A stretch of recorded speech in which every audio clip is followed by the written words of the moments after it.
And amen. Great singing. Amen. Alam niyo po, napaka-importante talaga ng role ng ating congregational singing. Every time we have our congregational singing, brethren, let's sing it as loud as you can. Amen. Tandaan po natin, yan po ay hindi nandiyan para lamang magdagdag ng, magdagdag ng padagdag sa ating programa, kundi lahat po yan is to set the right spirit, to set the tone of having the right spirit sa buong pananambahan. Amen.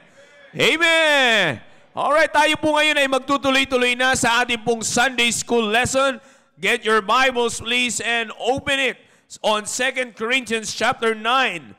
2 Corinthians chapter 9, we will continue our Sunday School lesson on God's plan for your money, part 8. Alright, I believe ang bawat isa po sa atin, tayo po ay pinagpapala sa ating pong mga Sunday School lesson. Amen. Amen. Pag simbahan, pag pera na pa nag-uusapan sa simbahan, nag-iiba talaga yung lakas ng boses, no? Kaya alam niyo po mga kapatid, pasalamat tayo sa Panginoon that God is continually giving our pastor his wisdom, knowledge, and understanding para nang sa ganun ay patuloy nating malaman ang tamang proseso ng paggamit ng ating pera. Alam niyo po mga kapatid, tandaan po natin yung sinasabi ng Biblia, for the love of money is the root of all evil. Wala naman sanang masama sa pera. Pero ang problema, pag hindi po natin alam ang plano ng Diyos para sa pera, we will fall on loving money and it will be the root of all evil. Alright? 2 Corinthians chapter 9, verse 6 and 7. Or 6 and 7. Are you there? Amen. Alright, verse number 6. But this I say, which he which soweth sparingly shall reap also sparingly. And he which soweth bountifully shall reap also bountifully. Verse number 7. Every man according as he purposeth in his heart, so let him give, not grudgingly or of necessity, for God loveth a cheerful giver. Sabay-sabay nga po natin basahin yung last part ng verse na yan. Ready, read. For God loveth a cheerful giver. Tayo po ay manalangin. Dakilang Diyos na makapangyarihan sa lahat, maraming salamat po muli, Panginoon, at pinagtulutan niyo po kami na magkasama-sama ngayong umaga. And as we continue our Sunday School lesson about your plan for our money, O God, please continue to give us the right attitude on listening so that we will receive the truth of your message for us, O God. We will receive it spiritually, we will receive it intellectually, and not emotionally, O God. Help us, O God, na hindi po makasingit ang dyablo sa aming pong pag-aaral ng aming pong Sunday School lesson. Please continue to protect us, O God, sa anumang pinaplano niyang panggugulo sa aming pong pananambahan. We believe, O God, that you are still greater than him, O God. And you are the Lord of Lords and the King of Kings. All the glory belongs to you in Jesus' name. Amen. All right, please be seated. And ngayon mga kapatid, sa ating pong pagpapatuloy, tandaan po natin, last Sunday, nabanggit po ng ating mahal na pastor ito, and I believe that this will always be a blessing to us. Muli, pag-uusapan po natin ang napakahalagang lesson po na ito so that pagdating sa bagay po na ito ay hindi tayo makokontrol ng dyablo. Alam niyo po, as we continue, brethren, kaya po nagpaplano, isa po sa mga bagay na dapat po nating tandaan. Sa buong buhay po natin, may plano ang Diyos. Do you believe that? Amen. Do you believe that God has a plan for us? Amen. You see, and it's a great blessing, mga kapatid, na we have a legitimate, organized plan sa buhay natin na nagmula sa pinagmulan ng buhay. You see? And tanda po natin that every plan that God has for us, it's a more authentic plan kaysa sa mga plano na ginagawa natin sa buhay po natin. At ang kagandahan sa pagpaplano ng Diyos, mga kapatid, sa buhay po natin, ay hindi po isang area lang ng buhay natin or isang bahagi lang ng buhay. Sa buong buhay po natin, may plano ang Diyos. Yun ang kagandahan. Kaya nga ngayon po, bumagsak po tayo dito sa lesson po natin na ito. We are on this lesson, God's plan for your money. At sabi ko nga po sa inyo kanina, napakaganda na even on this matter, may plano ang Diyos para po sa atin. Because tandaan po natin, kung aalisin natin ang plano ng Diyos sa buhay po natin, we cannot take away the fact that we will always fall down to destruction. You see, lagi po natin, hindi po natin maalis ang katotohanan, mga kapatid, na lagi tayong babagsak sa kasiraan. Bakit? Walang plano, pag-aalisin natin yung plano ng Diyos. Dahil ang plano ng Diyos ay palagi para sa ikaayos ng buhay natin. O di ba, lagi po nating nagagamit, naririnig na illustration. Like for example, our salvation. Our salvation is God's plan for life's restoration. Di po ba? Kung hindi dahil sa kaligtasan, sigurado sira ang buhay natin. We cannot take away the truth. Amen. Do you believe that? Amen. You see, hindi natin matatanggal yan. Kaya nga, lahat ng plano ng Diyos ay para sa ikaayos at makakaiwas sa kasiraan ng ating pamilya. Parehas mga kapatid yan sa atin pong, dito po sa pinag-uusapan natin. Ang pera ay hindi masama. You see, maayos yan. Magagamit mo sa kaayusan po yan. Pero pag ang pera ay hindi na naayon sa plano ng Diyos na paggamit, doon tayo napapasama. Nagkakaintindihan po ba tayo dyan? Amen? Mukhang wala yatang uma-agree doon sa pinag-uusapan natin. Are you already here? Amen? Amen, amen. Again, inuulit ko mga kapatid. Alright? Napaka-importante po nito. You see, unawain natin maigi. Hindi, ang pera ay hindi masama.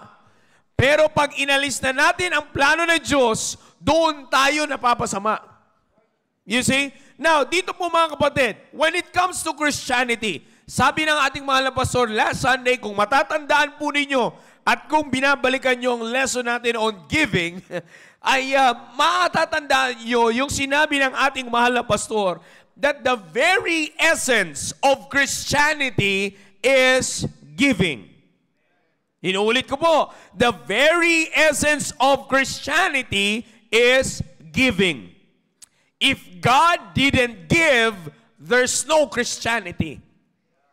Do you believe that? Amen. Alright? Even sa mga young people, para rin sa inyo to, para maunawaan ninyo. Lalong-lalo na sa inyo ng mga young people na kayo ay nakakapagtrabaho na, may pera na kayo na nahahawakan, napaka-importante nito. Sinabi ng ating mahal na pastor, the very essence of Christianity is what? Giving. God started giving by setting the example and the right pattern kung papaano natin properly ma-observe yung tinatawag nating giving. You see, alam niyo po, napaka-importante po nito na maunawaan natin yung tamang pattern ng Diyos sa pagbibigay. It's because of the reason, pag sinabi nating pattern ng Diyos, it's always the biblical pattern on giving.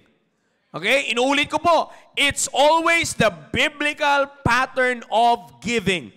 Kung bakit ko po sinasabi yan, alam niyo po, nakakalungkot man ay isipin at hindi naman ito bago na sa ating lahat, mga kapatid. But nakakalungkot na makakakita tayo na even, sabi ko nga, even the true church ay nadadamay sa maling pananaw ng tao na pagdating sa pera ay parang yung relihiyon ay ginagamit na para makakuha ng pera sa tao. You see? Hindi na po yan bago sa atin, mga kapatid. Makikita nyo, bigla na lang may lalabas na panibagong religious gathering na naman, na may sarili na naman nilang gawang pangalan na naman. Bakit? Anong kadahilanan? Because, mga kapatid, ang totoo po niyan, kung talagang ginagamit ng dyablo, mga kapatid, sa yung totoo lamang po, ginagamit ng dyablo yung mga ganitong bagay para mali lang ang tao sa totoong mananampalataya at sa totoong simbahan. Sabi ko nga po, ginagamit na yung relihiyon para magkaroon. Kaya nahihirapan tuloy ang tao ngayon. Ano naman yan? Panibagong relihiyon na naman yan. Kukunan na naman tayo ng pera niyan. You see, ganun lagi yung perception. Kaya nga po, napaka-importante na susundin natin yung tamang biblical pattern. You see, by the way, if it's a biblical pattern, it is always the right pattern. Do you believe that? Amen. You see, lalong-lalo na po pagdating sa pagbibigay. Now, tingnan niyo po, pagdating po mga kapatid sa bagay po na ito, is that the pattern, kung babalikan po natin, yung sinabi ko po kanina, the very essence of Christianity is giving. God set the pattern for giving. Nasa Bible po. And if we're going to understand it carefully, the pattern for giving, mga kapatid, is always spiritual. It started on a spiritual pattern. Hindi po ang giving, mga kapatid, na isinet na example ng Diyos at pattern na sinet na example ng Diyos na dapat po nating sundin, mga kapatid, hindi ito yung mga nakikita nating tinidiscuss agad sa whiteboard ng mga business person o sa mga nagtuturo sa business. Hindi po agad yun ang makikita po natin. Kundi ang makikita po natin, mga kapatid, na ang pattern ng giving sa Biblia, it always started on spiritual. Okay? Lagi po itong nagbibigay ng nagsisimula sa spiritual so that, mga kapatid, yung ating practice ng giving ay babagsak with eternal value. Na dati po natin pinag-usapan. Bakit? Papaalala ko lamang po. Ano po ang eternal? Yung spiritual. Walang eternal sa buhay pisikal. Ang eternal ay nasa spiritual. Kaya nga tingnan nyo po, bigyan ko kayo ulit, balik natin ulit sa nagset ng pattern, ang Diyos. Okay? The very essence of Christianity is what? Giving. Yung pamamaraan ng pagbigay ng Diyos po sa atin, hindi po nagsimulang material, kundi spiritual. Sino yung binigay? Yung bugtong na anak na naging kadahilanan ng Christianity. Do you believe that? Amen? Hindi po sinimulan ng Diyos ang pagbibigay sa pera mismo. Sinimulan ng Diyos ang giving by giving His only begotten Son. Ano pong pinag-uusapan natin dito? Spiritual pattern. Nakuha po ninyo, are still following. Amen? You see, kaya nga po, mga kapatid, bakit niya sinimulan na sa spiritual? Para everything on our giving will fall on our practice with eternal value. Okay? Now, yung tinatanggap po nating blessing, mga kapatid, like for example na lang, di ba? Napaka-importante sa atin ng may value. Nabanggit ko po ito sa inyo last time, napaka-importante sa atin ng merong value. Kinikip natin o masaya tayong tumatanggap ng mga bagay na binibigay po sa atin with value. And it is becoming more meaningful to us pagka yung ibinibigay po sa atin, again, is with value. At yung ginawa ng Diyos na pagbibigay po sa atin ay hindi lamang po basta-basta value. It is with eternal value. Kaya nga kung titingnan natin, dito po tayo madalas nagkakaroon ng problema. Kaya po hindi tayo nagkakaroon ng masayang pagbibigay at hindi tayo nagkakaroon ng tamang attitude on giving. It's because nalilesen yung value ng ating pong pagbibigay. Bakit bumababa yung value ng pagbibigay? In fact, the truth, brethren, is this might hurt us. Pero hindi natin namamalayan na yung ginagawa na pala nating practice ng pagbibigay ay wala ng value. It's because hindi na tayo nakasunod sa pattern that will lead us with eternal value. You see? Kaya nga tingnan niyo po, mga kapatid, balik po tayo dito po sa ating talata. O di lang man po ito, hindi po matagal itong pag-uusapan natin because we will always hear testimonies that are proofs of the blessing ng pagsunod sa biblical pattern of giving. Now, tuloy po tayo. Balik tayo, mga kapatid, kung bakit ko po sinasabi po yan sa atin. Again, God wants us to give. The plan of God for our money is to have eternal value. Okay? Kaya niya tayo tinuturuan biblically kung paano magbibigay so that the money that we have ay magkakaroon ng eternal value. Do you believe that? Amen? Alright, tuloy tayo. Balik po tayo sa verse. Sa amin ng Biblia in verse number 6. But this I say, he which soweth sparingly shall reap also sparingly. And he which soweth bountifully shall reap also bountifully. Now, pause mo muna tayo dyan, verse 6. Now, kung titingnan natin, mga kapatid, when it comes to our money, ang gusto natin, yung balik ng ating pera will always be abundant. Amen. Wala namang may ayaw niyan. We will be hypocrites kung sasabihin natin na ayaw natin yan. Do you believe that? Amen.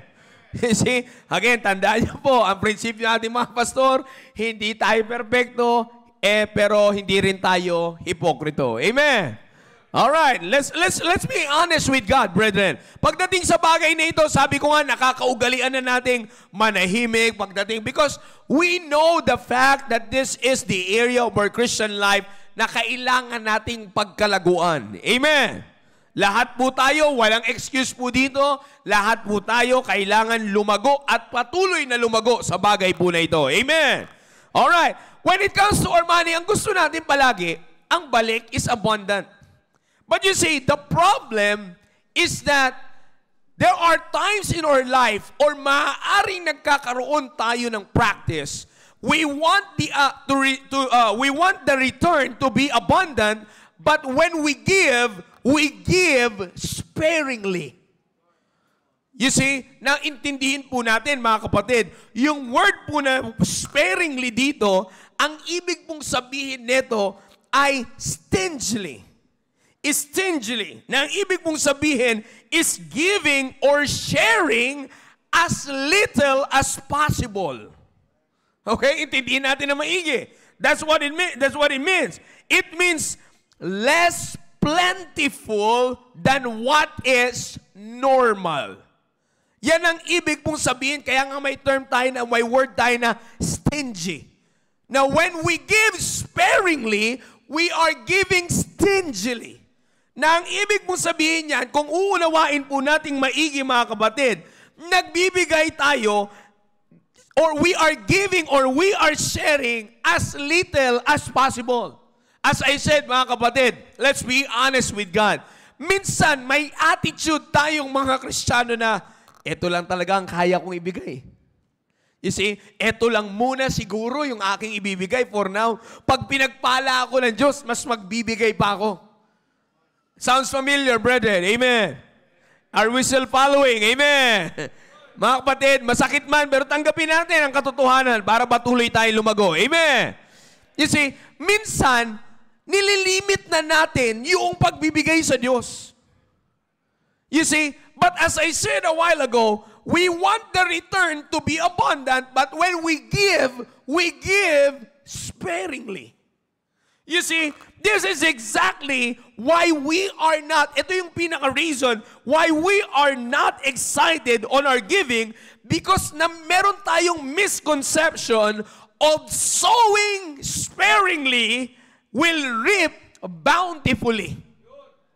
Hinuulit ko mga kapatid, we have the misconception of sowing sparingly yet will reap bountifully. You see, because anong rason natin? Nauunawaan naman ako ni Lord. Alam naman ng Diyos yung kalagayan ko ngayon. Kaya ano po kagad yung nasa isip natin? Nililimit na natin yung ibinibigay natin sa Diyos. And yet, we want to expect God na ibuhos sa atin yung pagpapala na tayo po ay limitado sa pagbibigay. Yan po yung sinasabi ko po sa inyo mga kapatid kanina, na when we give, wala na palang value yung pagbibigay natin. You see, wala na palang value yung pagbibigay natin, kaya nga mga kapatid, hindi rin natin nai-enjoy yung blessing na inihanda para sa atin. You see, alam niyo mga kapatid, let me just bring you back to the promise of God. Malakay, chapter 3. Medyo madikit-dikit yan buksan. Malakay chapter 3. Okay? Ano yung pangako dito? Verse number 10. Bring ye all the tithes into the storehouse that there may be meat in my house. And prove me now herewith, saith the Lord of hosts. Ano yung sinabi dito? Pag sinubukan natin ng Diyos, ang sabi dyan, if I will not open you the windows of heaven and pour you out a what? Blessing, that there shall not be what? Room enough to receive it. Akalain mo mga kapatid, pag susubukan natin ang Diyos at magbibigay tayo ng according to the biblical pattern, ano pong sabi ng Biblia? We will have no room enough to receive yung blessing na ibibigay sa atin ng Diyos. Mga kapatid, nakaabang na yun sa langit. You see, pero kaya hindi natin totally na-enjoy yun, it's because of the reason that we sow sparingly. Nakita niyo po yung verse number 10 na binasa natin? It's already, it is talking about the abundant blessings that awaits us. So para ma-claim natin yung abundant blessing, what we have to do is to sow bountifully. So that we will receive the bountiful blessings that awaits us from heaven. Maliwanag po yung sinasabi ng Biblia. Tagalogin natin. You see, minsan parang ang hirap nating intindihin mga kapatid eh. Pero ang totoo niyan, kung gusto natin makuha yung bountiful blessings that awaits us, kailangan matutunan muna natin mga kapatid, yung tayo po ay mag-sow bountifully. You see that? Now, kaya ko po sinasabi yan, because ito po ilagay niyo po sa isipan po natin.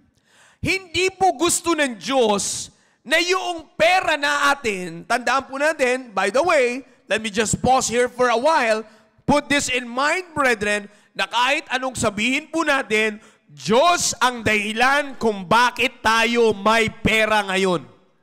Sabi nung iba, well sir, wala akong pera. Wag na tayo magsinungaling. Kahit sabihin ko na lang na, yung piso natin ngayon, para walang takas, Diyos ang dahilan kung bakit may piso tayo ngayon. Bakit? Oy, sir, pinagtrabaho. Hindi tayo makakapagtrabaho kung wala kang hinihinga. Pinapaalala ko lamang ulit, dapat laging sariwa sa isipan natin na hindi kayo makakapasok sa trabaho kung hindi kayo pinahintulutang magising ng Diyos kada umaga. You see, yan ang pinakamalakas na panggising sa atin palagi. You see, huwag natin sabihin na, ay, wala akong pera ngayon. Minsan, ginagamit na lang natin yung rason na wala akong pera ngayon kasi wala tayong planong magbigay. Medyo masakit-sakit ng konti yung umaga natin, pero kailangan natin, because, mga kapatid, we are on the season of giving. Alam natin yan. Christmas season is a season of giving. O, di ba? O, now, tingnan niyo po. Kaya ko po sinasabi yan sa inyo, it's because, saan kadahilanan kung bakit tayo may pera? And listen to this, God doesn't want us na yung pera natin will be of no value. Akalain niyo po yan, mismo ang Diyos, ayaw niya na yung pinagkakaloob niyang pera sa atin ay mawala ng value. Or magkaroon lang ng pansamantalang value. Kaya nga nag-set siya ng pattern para matulungan tayo mga kapatid to reap bountifully. Inuulit ko po, the reason why God set us the biblical pattern on giving so that it will help us to reap bountifully.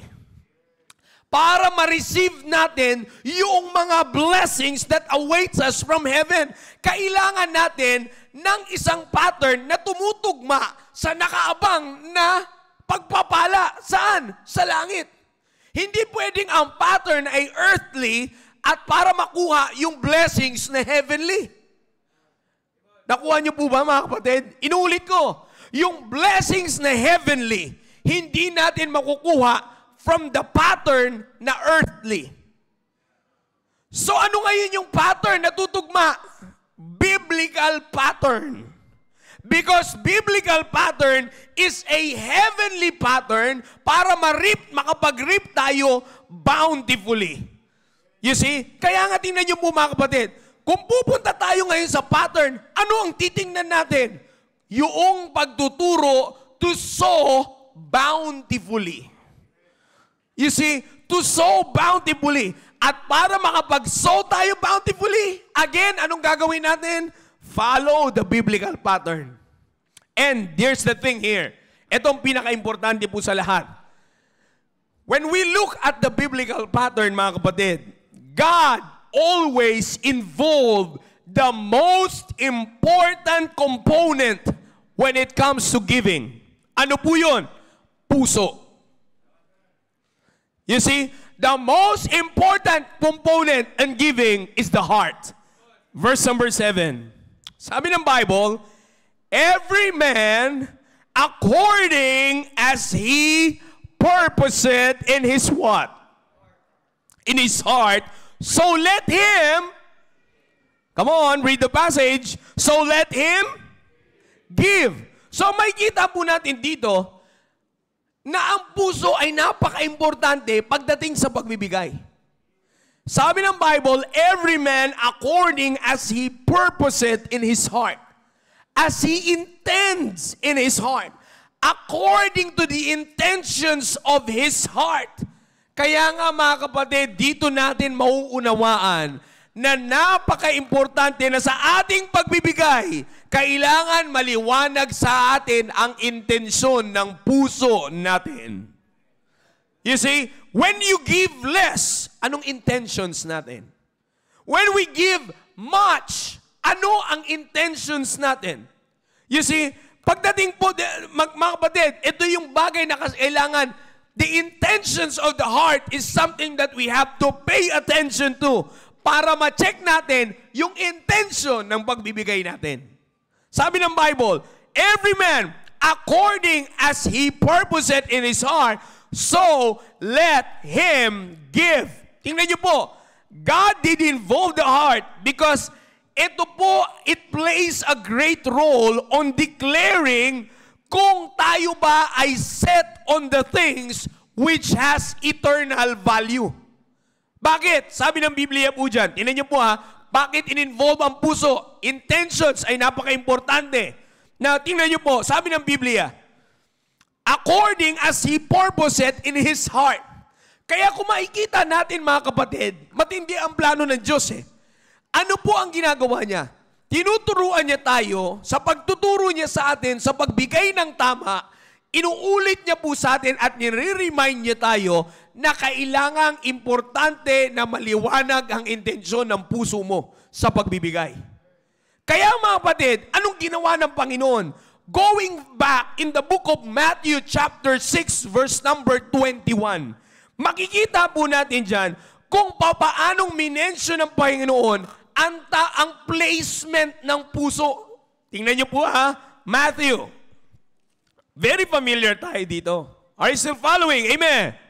Sabi ng Bible, verse 21, for where your treasure is, there will your heart be also. Ang nagpapahayag na meron tayong maayos na puso. Ano sabi ng Biblia? For where your treasure is. Ang magpapahayag na meron tayong maayos na pagbibigay ay kung saan naka-place yung ating puso. Saan natin kadalasan makikita nandoon ang puso natin kung nasan yung tinitreasure natin. Kaya nga kung i-atras natin sa verse 19 and verse number 20, itinuro na dito ng Diyos kung saan magandang mag-lay up ng treasures para doon ma-place yung puso natin. Nakuha niyo po? Ang sabi mo ng Biblia, but lay up for yourselves. Verse 19, lay not up for yourselves treasures upon earth. Why? Where moth and rust that corrupt, where thieves break through and steal. But lay up for yourselves treasures in where? In heaven, where neither moth nor rust that corrupt, and where thieves do not break through nor steal. And then ang kasunod na, for where your treasure is, there will your heart be also. Tingnan niyo mga kapatid, napakagaling ng Panginoon. Tinuruan niya muna tayo kung saan ilalagay yung treasure. Tinuruan niya tayo sa verses na ito na yung paglalagyan natin ng ating treasure, yaan ay merong eternal value. Kung saan the best place to lay up our treasures with eternal value. Bakit? Tingnan niyo po, if we're going to lay up treasures in heaven, it is with eternal value. Therefore, ang puso natin, for where your treasure is, there will your heart be also. Therefore, yung puso natin ngayon ay nakaset sa mga bagay na may eternal value. Kaya nga pag tayo na ay magbibigay tayo with eternal value. And mga kapatid, that is what we should observe so that we can sow bountifully and reap bountifully. Bakit? Yung puso natin ay nasa tamang kalalagyan. Kaya lang tayo minsan nagsusow sparingly. It's because yung puso natin ay wala sa tamang kalalagyan. You see? Kaya nga ano sabi ng verse? Every man, balik tayo 2 Corinthians, every man according as he purposed in his heart, so let him give. Anong kasunod? Not grudgingly. You see, not grudgingly or of necessity. Hindi yung magbibigay tayo na mabigat yung puso natin. You see that? Kaya nga minsan mga kapatid, sabi ko nga po sa inyo, kaya tayo nagkakaroon ng problema. Dito natin makikita mga kapatid, pagka mabigat ang puso mo sa pagbibigay, asahan natin, mabigat din ang bagsak ng pagpapala. You see that? Minsan ang gusto nga na, sabi ko nga po sa inyo dito sa mga pinag-usapan po natin, we're going to understand, if we're going to understand it spiritually, maliwanag na God wanted to condition our hearts na maset sa mga bagay with eternal value para makakapag-sow tayo bountifully and reap bountifully. Now, ito po yan. Maliwanag po yung sinasabi ng Biblia. You see, yung puso ay napaka-importante. If we're not going to place our heart where your treasure is, you see, which is saan dapat, na sigurado, nasa langit. Pag hindi natin dun ipipwesto ang puso natin, mga kapatid, I am telling you, we will always sow sparingly. And the saddest part na hindi natin nakikita, na sinasabi ko po sa inyo ngayon, we can never expect to reap bountifully if we're only sowing sparingly. Para hindi tayo mag-sow sparingly, we need to make it sure na yung puso natin ay nasa tamang kalalagyan. Nasa tamang pwesto, nasa tamang posisyon. Pag ang puso mo ay wala sa eternal value, you will never give with eternal value. Ilagay natin ngayong Christmas season. Magre-regalo kayo. May mga nakapag-exchange gift na. Ano lagi yung ine-expect natin? Magbibigay ako ng maganda para maganda rin ang balik sa akin. Tama ba yung pinag-uusapan natin? You see? Pagka nag-exchange gift, sumali ka sa exchange gift, anong inaasahan mo? Magandang regalo ang balik sa'yo. Magandang regalo ang darating sa'yo. Pero mga kapatid, hindi ka pwedeng mag-expect. Sabi ko nga minsan, ganun ang attitude Para naman siguro naman, maganda ang babalik na regalo sa akin kasi maganda tong iririgalo ko You see? Pero mga kapatid, tinan niyo pong nangyayari. Minsan, ilagay na natin sa spiritual. Minsan, magbibigay tayo, limitado sa Diyos. Pero gusto natin, buhos ang Diyos. Are you still following? Amen? Mukhang tumahimik na tayo bigla. You see, minsan, gusto na natin, buhos ang Diyos, pero konti tayo magbigay. Bakit? Because, alam mo naman, nauunawaan ni Lord yung kalagayan ko. Kaya nga, tingnan niyo po, ano na nangyayari? Nawawala sa atin yung dulo ng verse 7. Ano yung dulo ng verse 7? Sabi dyan, not grudgingly or of necessity, for God loveth a cheerful giver. Now, let's be honest. Every time you give, are you cheerful?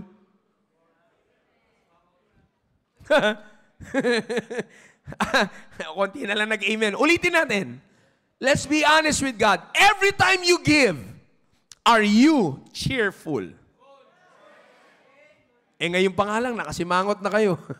Mamaya pa, pag tayo ng usher, nako, tumayo na, dito pa talaga sa tabi ko.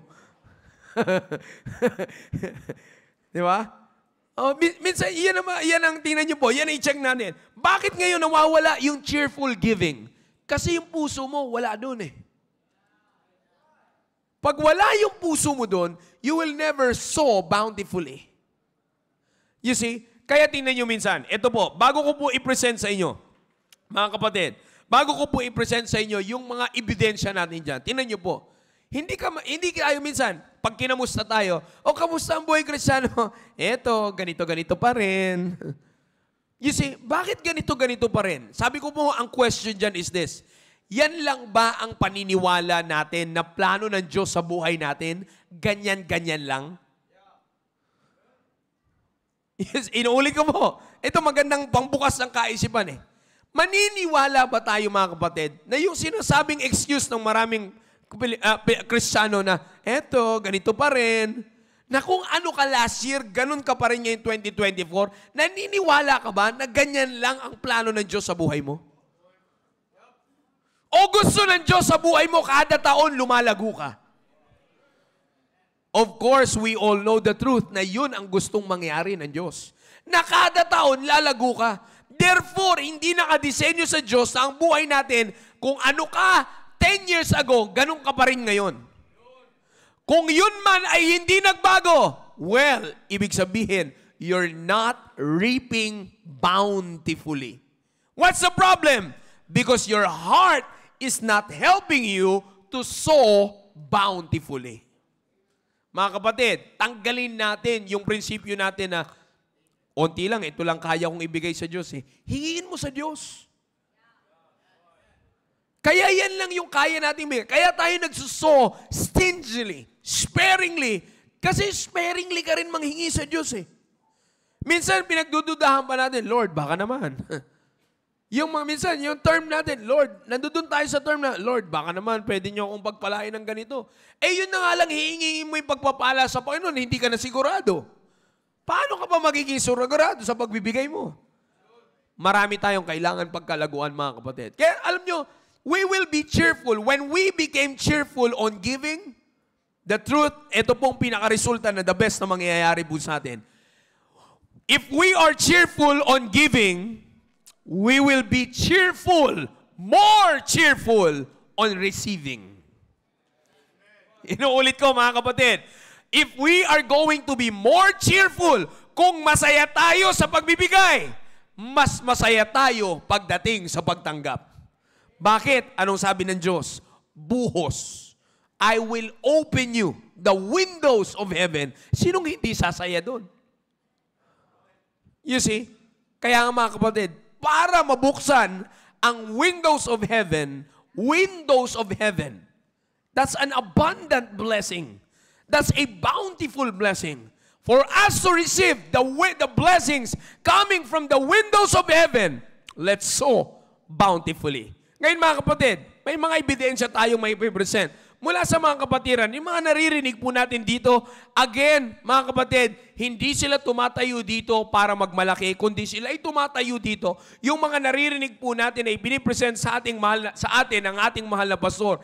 Yan po ay mga ebidensya kung paano ang Diyos naging tapat sa buhay nila at na kung saan paanong naipapractice yung biblical pattern of giving at ano ang nagiging resulta nito sa kanila. Alright? Meron pa rin po tayong dalawang mapapakinggan po natin ngayon. Unahin na po natin si Ma'am Eugene. Palakpakan po natin.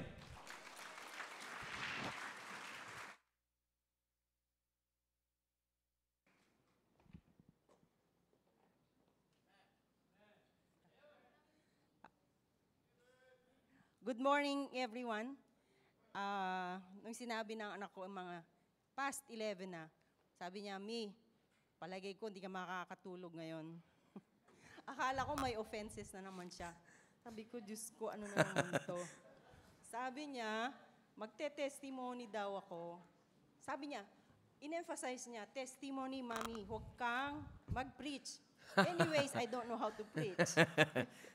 Pero, sabi nga, I don't deserve talking in front, pero I just want to share yung blessings na Amen. natatanggap ko through giving. I was saved in another church, yung University Baptist Church. Natutunan ko po ang giving po doon. And it was emphasized when I came over. Lalo ko pong na-appreciate. Yun, sa akin lang, when I give, the more I appreciate my salvation. Amen. Because everything began from giving. When our God gave His only begotten Son. And I cannot repay, even, I cannot outgive Him. Yeah. Amen. Kaya nung natutunan ko yon, it has been a part of my life. Hindi for compliance, it's a part of my life. When I receive my PF, kasi I have my clinics every MWF and on Saturdays, siyempre ibibigay yung aking PF. Automatic na po yon. I will not touch it unless naibigay ko na po yung love, Amen. tithes and offering ko po. Kasi it's been my habit na hindi ko gagalawin yan hanggang hindi ko nahihiwalay. Whether it be a big sum of money, kailangan ko i-separate yan. Kasi kung the more, when your money is bigger or a big sum of money, mahirap yun pag binilang mo. Yeah. Ibibigay ko ba to? Tithes and offering yon. So, kailangan hindi ko gagalawin hanggat hindi ko naihihiwalay yon. Amen. And of course, when I give my commitment outside my tithes and offering, it's been a part of my life when I learned that giving, meron akong monthly commitment. Alam po ni Ma'am Edna yon, I don't have to tell you. Kahit na during difficult times, that's Wow. when I challenged my God. Sabi Amen. ko, paano yung commitment ko? Bigyan mo ako. Give me more para maibigay ko. At huwag niyo pong ipahintulot, Panginoon, na ako ay yung mahihirapan, mag-budget ba? Bigay mo. Unahin ko yung commitment mo. And to my surprise, God has been giving me surprises every day. I will give you one example. Last Sunday, I've been waiting for the offering bag to pass on my side. Nakalimutan kong ibigay, naiwan ko dyan sa upuan. Sabi ni Ma'am Tina, bakit di mo inilagay?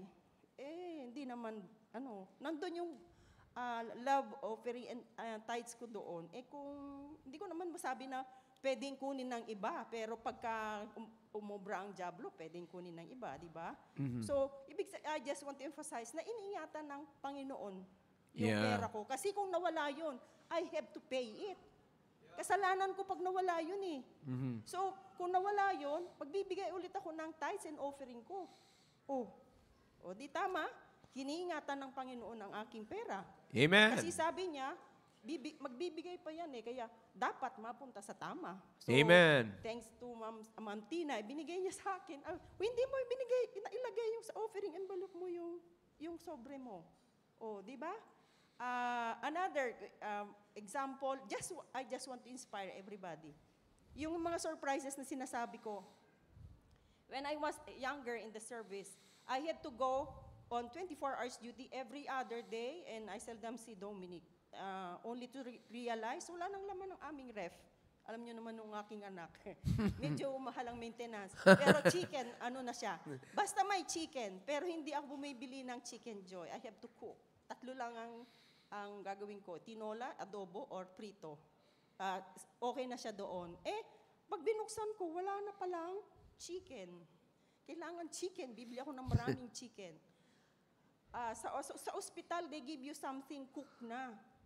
Yung mga cakes, yung fruits. Darating ang pasyente ko, ma'am, meron akong freshly dressed chicken. 6 na manok. Sobra-sobra pa yun kay Dominic sa 1 linggo. Di ba? We don't usually, the patients don't normally give us, bibigyan ka ng chicken. Yeah. Or, sasabihin ng gwardiya sa akin, ma'am, mayroong nagdala dyan ng 4 na lalagyan, yung baki, we call it baki. Yung live chicken na native. Lalagay, meron nagdala dyan sa ER ng 4 na gano'n na lalagyan with 4 chicken in each baki. But you call it baki in Ilocano. Oh, sabi ko gano'n, di ko naman hinihingi. One time, wala na rin po kaming bigas kasi sa kabisihan. Hindi dahil sa wala po akong pera. Kasi I just want to tell you na may pera kasi nagtatize ako eh. Amen. Oh. Biglang pakatok ng alas 5 ng umaga dyan sa Apawville. Ma'am, dito ba yung kay Captain Mendoza? Bakit po? Akala ko may kasalanan ako. May mga sundalo. Bakit po? Ay, may 2 kabang bigas po dyan sa baba. Oh, ano ka? 2 kaban. Yung 2 kaban, matagal-tagal naming ubusin yun. Amen. Kahit na malakas kumain ng anak ko, tagal ubusin. Doon talaga laging bagsak. 2 kabang bigas. Ganun ang mga surprises ng aking Panginoon. Amen. Ating Panginoon. To the smallest detail. Yeah. Sasabihin ko sa inyo, sabi, yung what is in my mind, sabi ko, it's not my priority. Bigla na lang sasabihin, Ma'am, you want lipstick? Oh, YSL yan. Hindi naman ano yan, binili sa bangketa.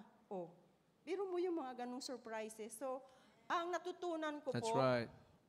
ang giving is a sign of obedience. That's right. Diba? Amen. Obedience, blessings. Amen. But for me, I don't give expecting any blessings because I know God knows what is best for me. Amen. When I give, God fixes my priorities. Amen. When I give, everything I need, He will give. That's So, right. even my simple ones, He will give. Diba? Amen.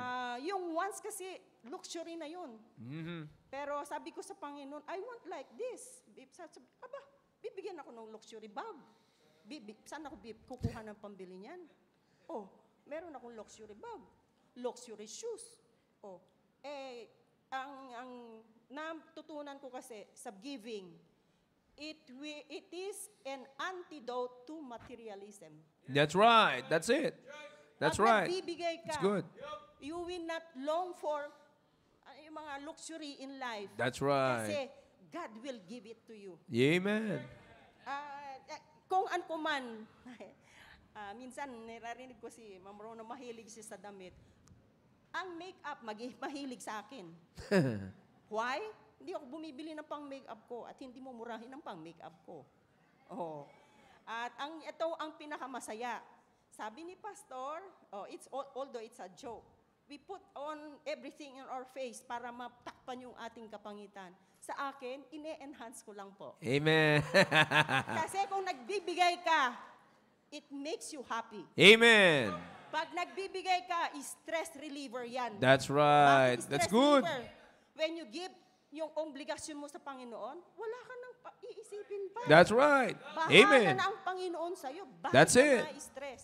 Pag hindi ka na-stress, nakakatulog ka na maayos. Yeah. Kung hindi ka na-stress, nakakangiti ka. That's right. Kung nakakangiti ka, you look more beautiful and younger. Yun. Oh, saan ka pa? Bakit hindi ka pa magbigay? That's right. Subukan mo ang Panginoon. Amen. Para walang stress sa buhay mo. Gaganda ka, babata ka, kayayamanin ka ng Panginoon. That's right. Totoo yan. He will give everything to you. Sabi ko sa inyo, when I pray, thank you for all the blessings you have given me. Even things I don't even ask for. Yeah. Binibigay niya sa That's akin po right. yun. That's true. So, nagpipreach na ba ako? Kasi marami pa sana akong sasabihin eh. Giving draws us closer to God. Yeah. Diba? That's Hindi it. ka bibigay kung malayo ka sa Panginoon. Another one, it also strengthens our faithfulness. Yes, God has been very faithful to us always. And He never fails. It's been faithful to us. Madalas tayo maging unfaithful pero hindi siya nagsasawa. Giving blesses us in return. Nasabi ko na po yon. And of course, giving is an investment. Sinabi nga ni Sir Yao, for eternity. Amen. Diba? Bakit tayo nag-i-invest? for eternity. Amen. Kaya so kung sa akin, ang sabi nga,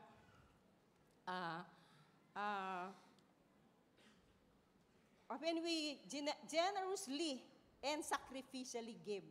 Kasi sometimes, di ba, sabi niyo, hindi of necessity, yung mabigat yung puso mo. Yeah. Pero ako, when I give, gusto ko yung ramdam ko.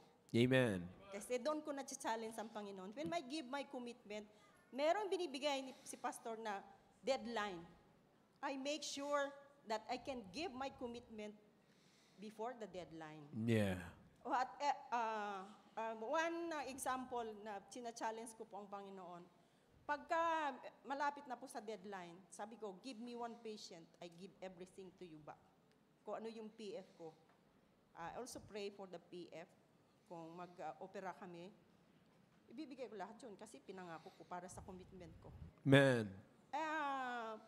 Kahit na napuyat ako sa pagle-labor watch or toxic yung pag-oopera, I have that confidence na iingatan ako ng Panginoon and yun ang isang pagpapala na natatanggap ko na hindi pa ako nagkaroon ng aksidente. Amen. Sa operating room or sa ano po. Kasi yan ang even during ditong nakaraan, my father died last November 27. Sa pagdadrive lang, back and forth, iningatan ako ng Panginoon.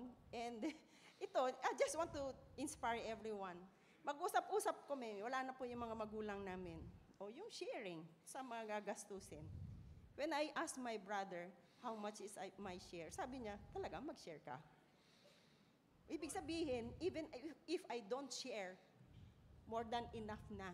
Amen. Amen. Oh, di ba? Inag-set ako ng amount na magbibigay just to be a part of, sa father ko. Nag-set ako, pero sabi niya, talaga mag-share ka. O, tapos, pinag-pray ko, magkano ba ibibigay ko? Tinanggap naman nila, pero sabi niya, even na hindi po ako mag-share, my presence was important. Kasi kaya naman nilang ibigay. Amen. Hindi na sila hihingi sa akin. So, isang blessing po yun na-realize ko. Maraming salamat talaga kasi napag-uusapan nga namin ni Brother Roy, meron akong blessing. Alam niyo na po yun. Stress-free. Hindi ko nakakailangan isipin kung saan ako kukuha ng Amen. Dahil meron na pong sinet ng Panginoon na magbabayad po doon. Amen. So I just enjoy what I have. Ang sabi ko nga sa inyo, pagka nagbigay kayo, even your wants, babaguhin niya. Yep. Babaguhin niya. That's right. Your priorities, your wants, no worries. No. Sabi ko sa inyo, 62 years old na ako, stress-free. Amen. Sabihin nyo, you look 62, I don't care, but I look. sabi ni Brother Roy, 62 nga, okay. Pero, I can say na stress-free ang buhay po namin. Nakaka-stress lang si Dominic. Yun lamang, nakalimutan ko yung dapat ko pong sabihin pa, pero baka mamaya sabihin ng anak ko, nagpipreach na ako. Baka siya daw Make your naman. life, make giving a part of your life. Amen. Giving mo, kasi when you give more, hindi mo man namamalayan, papalitan ka agad ng Panginoon. That's right. Kaya, sana ay naging blessing po ako. Amen. To God be the glory. Amen.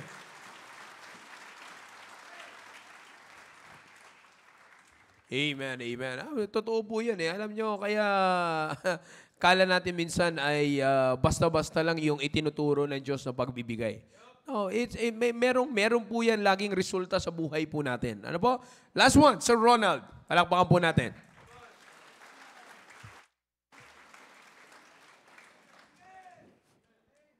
Good morning. Sa hindi pa po nakakilala po sa akin, ako si Brother Ronald Biray.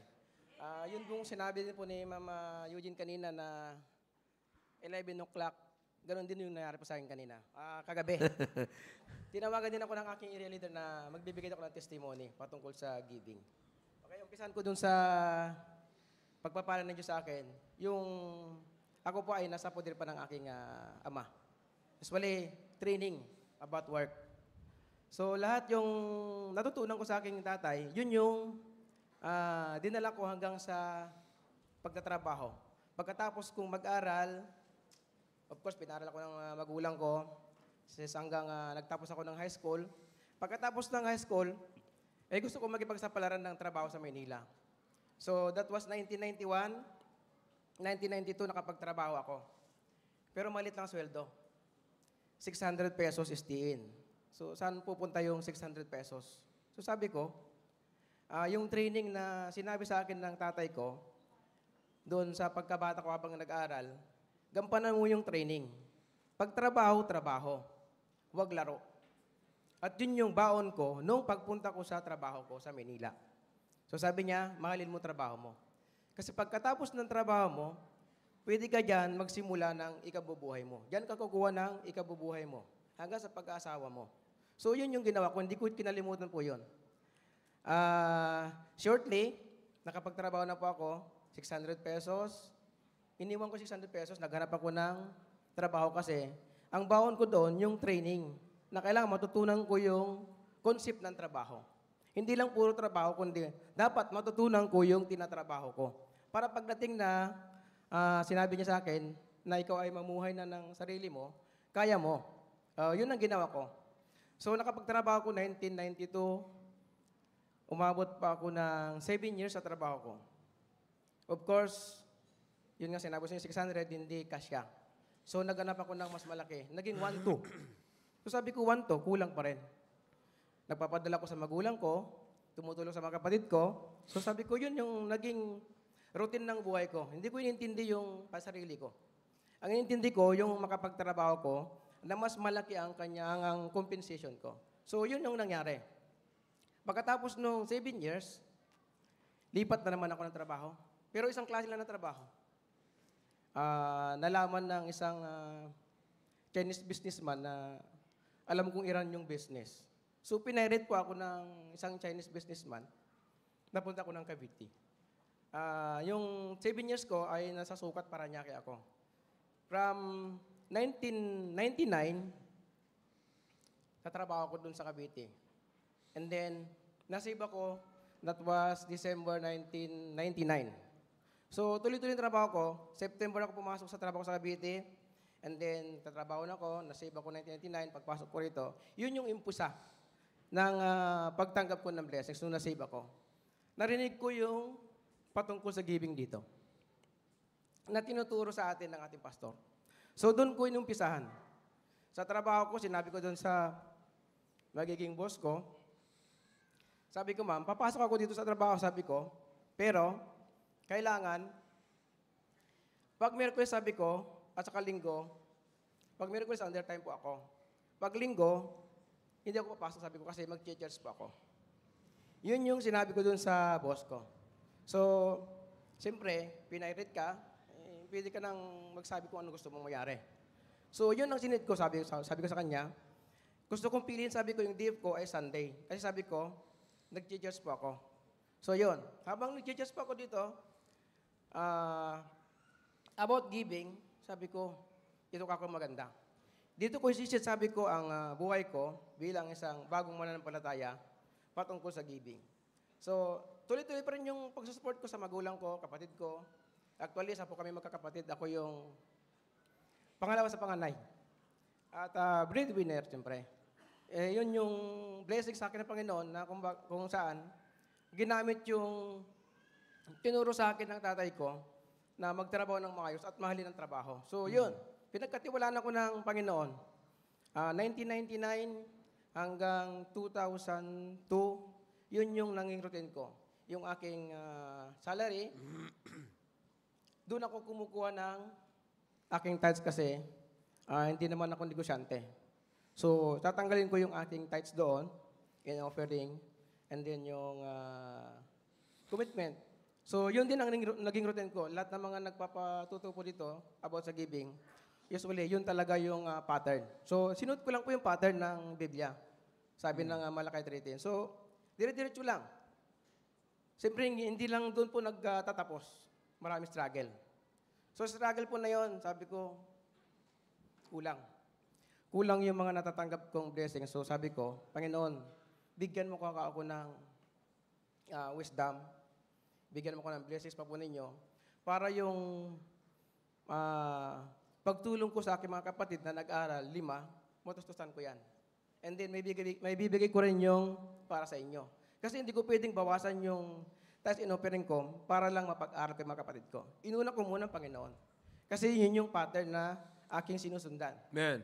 So sabi ko, kung dito Panginoon, bibigyan mo ako ng another opportunity, sabi ko, ay mas lalo akong makakapagbigay. Amen. So yun ang ginawa ko. Pray ako, pray, soul winning, church, attendance, lahat-lahat. Hanggang sa pinagkatiwala ng ating pastor na mag-lead ng mga kabataan dito. So Amen. yun. Lahat yun, ginawa ko lahat yun. Pinagkatiwalaan ako ng Panginoon na actually, hindi pa lang habang nag-work pa ako, siguro nagtagal lang po ako ng mga almost 4 years o 3 years lang sa work ko. As a pinairit ng Chinese businessman, sabi ko, gusto kong mag-engage sa isang business na kung saan gagamitin ko yung talent ko na ibinigay ka ninyo Panginoon, pero sino yung taong gagamitin po ninyo? Nagbigay ang Panginoon ng tao, kapatiran po natin, nagkaroon naman ng problema. So kasi ang sabi ko noon, dito ko ibibigay yung talent ko, lahat ibubuhos ko lahat. Kasi may project po tayo noon na magbibuild ng Baptist City. Okay? At yung boss ko, siyempre kapatiran po natin yon. Gusto namin na magbigay ng, ang plano natin pastor noon, magkaroon ng bus. So sabi ko, Panginoon, dito ko lahat ibibigay ko yung talent na binigay ka ninyo sa akin. Para mapalago namin yung business ng kapatiran, para mibigay po namin yung gusto namin ibigay. So siyempre ang Diablo, alam niyo mga kapatid, talagang, ayaw niya ng mga ganung mga bagay. So nagkaroon ng problema, close, and so on and so forth. Nag-ingis na naman ako sa kamag-anak ko kasi nag-close yun. So pagkatapos ng close, sabi ko dun sa pinsan ko na nag-finance yung kanyang bayaw na nasa Spain, sabi ko, mag-ingis ka ako sa business ka ako nito, sabi ko, same din.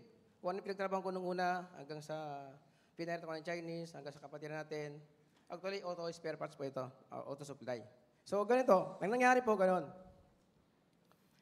Sabi ko, pagka tayo magsama-sama, sabi ko, hindi pwede ka ako tayo magbukas ng Sunday. Amen. Sabi Amen. ko, yun kako yung aking commitment, sabi ko sa Panginoon, na magsisimba ako. Pero kung ayaw niyo, sabi ko, hindi mo tutuloy yan. Lahat ng plano po natin, hindi mo tutuloy yan. So sabi nila, nag-submit sila sa akin. So ako naman, okay lang. Lahat ng supplies, lahat ng mga goods, kung saan sa kami kukuha, lahat yan, entrusted lahat sa akin ng mga suppliers. Kasi alam nila na okay yung pagdaran ko ng business, ng mga ginawa kong mga business na nakaraan. So yun, pinagkatiwala sa akin ng Panginoon yung mga talent na gano'n. So yun na. Nung after, actually 2006 or 2007, actually, nag-close yun. Yung business na kung saan nakipag-engage ako dun sa pinsan ko. Kasi ayaw nilang sumunod. Gusto nila, kailangan natin ng pangbayad. Kailangan magbukas tayo kasi pag Sunday, maraming customer. So sabi ko, konsepto ninyo yon. Ang pinag-usapan kako natin, hindi ako papasok ng Sunday. Kasi mayroon akong inatinan na church. Gusto kong, yung kinipto ko sa Panginoon ay magampanan ko. So lahat yun, nangyari, nag-close. Ito na ngayon, nag-close, church pa rin ako, trabaho pa rin, bigay pa rin si tithes, offering, soul winning. So yun ang routine ko kasi bilang isang Kristiyano, isang bagong mananampalataya, kailangan mong magsimba. Kasi yun nga yung sinasabi ng Hebrews 10:25, not forsake. So yun ang naging routine ko sa buhay ko. At hindi ko akalain. That was 2008. Nung pastor ng ating pastor ay pumunta ng pastor school. Binagyan ako ng blessings ng Panginoon na kung saan akin na. So sabi ko, Panginoon, wow. Amen. Hindi ko akalain na yung palang pagpapagal ko, yung pagbibigay ko kako ng aking tithes, hindi ako nagbibigay para humingi ako sa inyo o kaya bigyan niyo ako ng pagpapala, yun pala yung mga kapalit. So, yun yung tinamasa ko. Lahat ng mga blessings na ito na natatanggap ko, ay lahat nagsimula sa training ng magulang ko, yung pagpupursige ko, determinado ko, at yung commitment ko sa Panginoon. Yun lamang po ang naging puhunan ko. Pinagkatiwalaan ako ng Panginoon ng hanap buhay na ako na nagraran ngayon ng aking business. Amen. So, hanggang ngayon, yun yung aking pinagkakitaan. At blessings po dito, pinag-pray po namin ng asawa ko. Dahil nahirapan kami sa aming transpo, sabi ko, pag-pray natin na magkaroon ng sasakyan. At kahit ilun natin yan, sabi ko, para lang mayroon tayong magamit. Kasi, kinukulang yung ating mga kapatid, sabi ko, sa area natin ay walang masakyan. At lagi tayong late o nag-ambagan ay kulang. So sabi ko, yun, lahat ng hinihingi ko sa Panginoon, binigay niya. Kaya napapasalamat ako sa Panginoon kasi lahat ng natama kong blessings ay nandun sa pagsunod ko. Noong, actually, hindi natin makukuha yung blessing na to, maligtas ka muna. Pagkaligtas ko, 1999, yun na yun. Simulan yun, dire-diretso.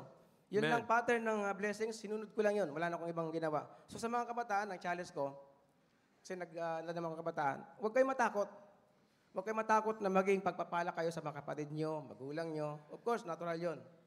At of course, yung giving. Ibigay ninyo nararapat sa Panginoon kasi hindi naman atin yan. Sa Panginoon yan. Actually, wala tayong pagkalit sa ibabaw ng mundo nito. Wala tayong dinala dito. Lumabas tayo sa bahay ba ng ating ina na hubot-hubad. So, sabi ko sa Panginoon, hubot-hubad din akong babalik ko sa inyo. Kung ano yung binigay nyo sa pagpapala, diyan lang yan. Hindi sa akin yan. Kailangan magamit. Kaya yun, hanggang ngayon, yun ang prinsipyo ko. Sa pagbibigay po namin, lalo sa business po ngayon, meron kaming ginagawang pattern, meron kaming columnar. Yung aming kinikita sa gross, capital at sa kanit, doon ako kumukuha ng aking tithes. Lahat yun. Doon nagsimula lahat yun. Hindi ko pwedeng, hindi kalabin. Lahat, tinijik ko. Pagka ginagawa na ng misis ko yun, tapos na yung ating tithes. Kasi by Sunday, ibibigay na natin yan. Kailangan naka-sit aside na lahat yan. Ayaw ko na hindi na ibibigay kasi yan tayo nagsimula. So hanggang ngayon, wala tayong dapat hesitant na pagbibigay. Hindi question sa akin yung may pera. Sabi ko, hindi naman kako sa atin yan. Sige, ibigay natin lahat yan. Lahat ng tithes, lahat na dapat ibigay, mga commitment. Sabi nga namin ng misis ko, sabi ko, mag-pray pa tayo na maging kabahagi tayo sa lahat ng mga project ng ating church para lalo pa tayong maging blessing sa church. Hindi lang po sa church, kundi sa mga kapatiran. Amen. So, yun lang po at maraming salamat po. Amen. Alam niyo mga kapatid, pagkasusundin talaga natin yung biblical pattern, the cheerfulness, kanina narinig natin kay Ma'am Eugene, the cheerfulness in there, narinig natin ngayon kay Sir Ronald, na you have to sow bountifully so that you will reap bountifully. Binigyan niya tayo ng track kung kailan siya by year kung paano siya pinagpala ng Panginoon. Nangyari ang pagpapala, narinig niyo po, sunod-sunod nung siya ay naligtas hanggang sa natutunan niya sa simbahan, ang tamang pagbibigay, sunod-sunod yung dating ng pagpapala. Now, he's owning his own business. You see, meron na siyang sarili niya pong, may maari na siya na sarili niyang business na kung saan pinagpapala at sinishare niya sa atin kung paano niya po ginagawa yung pagbibigay niya sa Panginoon. And when he does it, kung narinig niyo po, that's not sparingly. You see? That's bountifully. Kaya nga ang bigay ng pagpapala, mga kapatid, tinan niyo po, yan sinasabi ko yung eternal value, isa sa mga concerns para sa gawain ng Panginoon, para sa transportation, para sa area transportation. You see? So may kita niyo mga kapatid, yung puso ay nakaset sa eternal things. You see? Kaya ano po yung pasok? May value yung pasok. At yung pasok ay siguradong pagpapala na yun yung sinasabi po natin dito na bountiful blessings. Bakit? Nagsimula yan sa cheerfulness on giving. Kanina, maganda yung sinabi ni Ma'am Eugene. Di ba? You see, hindi ka papangit. Pagka nagbigay ka, mas lalo kang gaganda. Bakit? Mawawala yung stress sa mukha mo eh. Di ba? O, di ba? Pagka nagtuturo ng giving, bakit pagtuturo pala ng giving, may stress na. Nakasimangot na kayo kagad eh.